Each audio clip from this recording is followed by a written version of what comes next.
اس سال تو سردیاں جانے کا نام ہی نہیں لے رہی تھیں۔ فروری کا مہینہ اپنے اختتام کو پہنچنے والا تھا، مگر ابھی تک کڑاکے کی سردی پڑ رہی تھی۔ رات بھر رگوں میں خون منجمد کر دینے والی ہوائیں شور مچاتی رہتی اور دن میں بھی دھوپ برائے نام ہی دیکھنے کو ملتی تھی۔ اس پر بارشوں کا زور۔ جنوری میں شروع ہونے والی برسات کا سلسلہ ابھی تک جاری تھا۔ اس روز بھی صبح ہی سے وقفے وقفے سے بوندا باندی ہو رہی تھی۔ ذرا سی دیر کے لیے بارش رکتی تو سرسراتی دھوئی ٹھنڈی ٹھار ہوائیں جسم کو چھیدنے لگتی۔ میں تھانے تک پہنچتے پہنچتے خاصا بھیگ چکا تھا۔ اپنے کمرے کی طرف جاتے ہوئے میں نے برآمدے میں کچھ لوگوں کو بیٹھے ہوئے دیکھا۔ مجھے دیکھتے ہی وہ اٹھ کر کھڑے ہو گئے۔ میں نے ایک سرسراتی نگاہ ان پر ڈالی اور اپنے کمرے کی جانب بڑھ گیا۔ تھوڑی ہی دیر کے بعد ایک کانسٹیبل نے اندر آ کر مجھے سلیوٹ کیا اور بتایا، ملک صاحب، چھوٹے چودھری صاحب خاصی دیر سے آپ کا انتظار کر رہے ہیں۔ کون چھوٹا چودھری؟ میں نے استفسار کیا۔ کانسٹیبل نے جواب دیا، وڈے چودھری حق نواز کا پتر جی، چودھری رب نواز۔ کسی کڑی کے اغوا شغوا کا معاملہ ہے جناب۔ ٹھیک ہے، میں نے کہا، انہیں ابھی وہیں بٹھاؤ، میں 10 منٹ بعد خود ہی بلا لوں گا۔ کانسٹیبل چلا گیا تو میں نے اپنا بھیگا ہوا یونیفارم تبدیل کیا۔ ایسے نازک مواقع ہی کے لیے میں نے ایک یونیفارم تھانے میں رکھ چھوڑا تھا تاکہ بوقت ضرورت کام آ سکے۔ ساون بھادوں میں تو اکثر اس کی ضرورت پڑتی ہی رہتی تھی۔ میں تیار ہو کر اپنی کرسی پر بیٹھ گیا تو کانسٹیبل سے کہہ کر باہر برآمدے میں بیٹھے ہوئے لوگوں کو اندر بلا لیا۔ وہ کل 4 افراد تھے۔ چودھری رب نواز ان میں نمایاں نظر آ رہا تھا۔ اس نے کلف لگا کرتا شلوار پہن رکھا تھا۔ کڑکڑاتے ہوئے کرتے کے اوپر سیاہ واسکٹ اس کی چودراہٹ کا منہ بولتا ثبوت تھی۔ پاؤں میں تلے دار خصا اور کندھے پر رنگین پٹکا۔ اس نے کرتے کی آستینیں کوہنیوں تک چڑھا رکھی تھیں۔ حالانکہ اچھی خاصی سردی تھی، مگر اس کی رگوں میں تو جوان خون دوڑ رہا تھا اور جوانی دیوانی ہوتی ہے۔ چودھری رب نواز کی عمر لگ بھگ 24 سال تھی۔ اسے بلا مبالغہ گبرو جوان کہا جا سکتا تھا۔ وہ بائیں ہاتھ سے مسلسل اپنی مونچھوں کو تاؤ دے رہا تھا۔ اس کے چہرے پر نمایاں چیز اس کی مونچھیں اور بائیں گال پر ایک سیاہ مسا تھا۔ چھوٹے چودھری کے ساتھ دیگر 3 افراد میں سے ایک ادھیڑ عمر شخص تھا۔ بعد میں مجھے معلوم ہوا کہ اس کا نام رحمت علی تھا۔ رحمت علی کے ساتھ اس کی بیوی بشیرہ اور بیٹا نذیر احمد بھی تھے۔ نذیر احمد کم و بیش 20 سال کا ایک پستہ قد نوجوان تھا۔ اس کے چہرے سے برہمی عیاں تھی۔ وہ چاروں میرے کمرے میں داخل ہوئے تو میں نے انہیں بیٹھنے کا اشارہ کیا اور ان کی آمد کا مقصد پوچھا۔ مجھے کانسٹیبل کی زبانی معلوم ہو چکا تھا کہ کسی اغوا وغیرہ کا معاملہ ہے، مگر میں سب کچھ ان کی زبان سے سننا چاہتا تھا۔ ملک صاحب، ارائیوں کے لڑکے نے رحمت علی کی لڑکی کو اغوا کر لیا ہے، رب نواز نے کہا۔ ہم اغوا کی رپورٹ درج کرانے آئے ہیں۔ میں نے پریشان صورت رحمت علی کی طرف دیکھا۔ کیا نام ہے تمہاری لڑکی کا؟ پروین، رحمت علی نے جواب دیا، مگر سب اسے پینو کہتے ہیں۔ وہ کب سے لاپتہ ہے؟ کل شام سے جی، رحمت علی کی بجائے اس کی بیوی بشیرہ نے جواب دیا۔ میں نے تو رو رو کے اپنی آنکھیں اندھی کر لی ہیں جی۔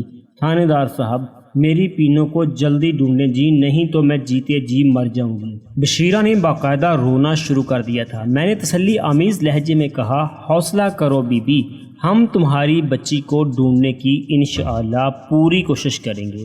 رحمت علی نے کہا، میں تو کسی کو منہ دکھانے کے قابل نہیں رہا جناب۔ میری جوان دی اچانک غائب ہو گئی ہے۔ وہ جی، غائب کہاں ہوئی ہوگی ملک صاحب؟ چودھری رب نواز نے کہا، یہ تو سیدھا اغوا کا کیس ہے جناب۔ یہ ساری کاروائی ارائیوں کے لڑکے ساجد نے ہی ڈالی ہے۔ میں ساجد کے ٹوٹے کر دوں گا، نذیر احمد عرف جیرہ نے غصیلے لہجے میں کہا۔ اس کی ہمت کیسی ہوئی میری بہن کی طرف میلی نظر ڈالنے کی؟ ایک بار وہ مجھے مل جائے، پھر اس کی بھی آندریں نہ نکالیں تو میرا نام بھی جیرہ نہیں۔ جیرے پتر، تو صبر کر کے بیٹھ جا۔ رحمت علی نے جوان بیٹے کے کندھے کو تھپکتے ہوئے تسلی آمیز انداز میں کہا، چودھری صاحب بات کر تو رہے ہیں۔ چودھری رب نواز نے کہا، ملک صاحب پرچہ کاٹیں ساجد کے خلاف، اغوا کا کیس بنائیں جی۔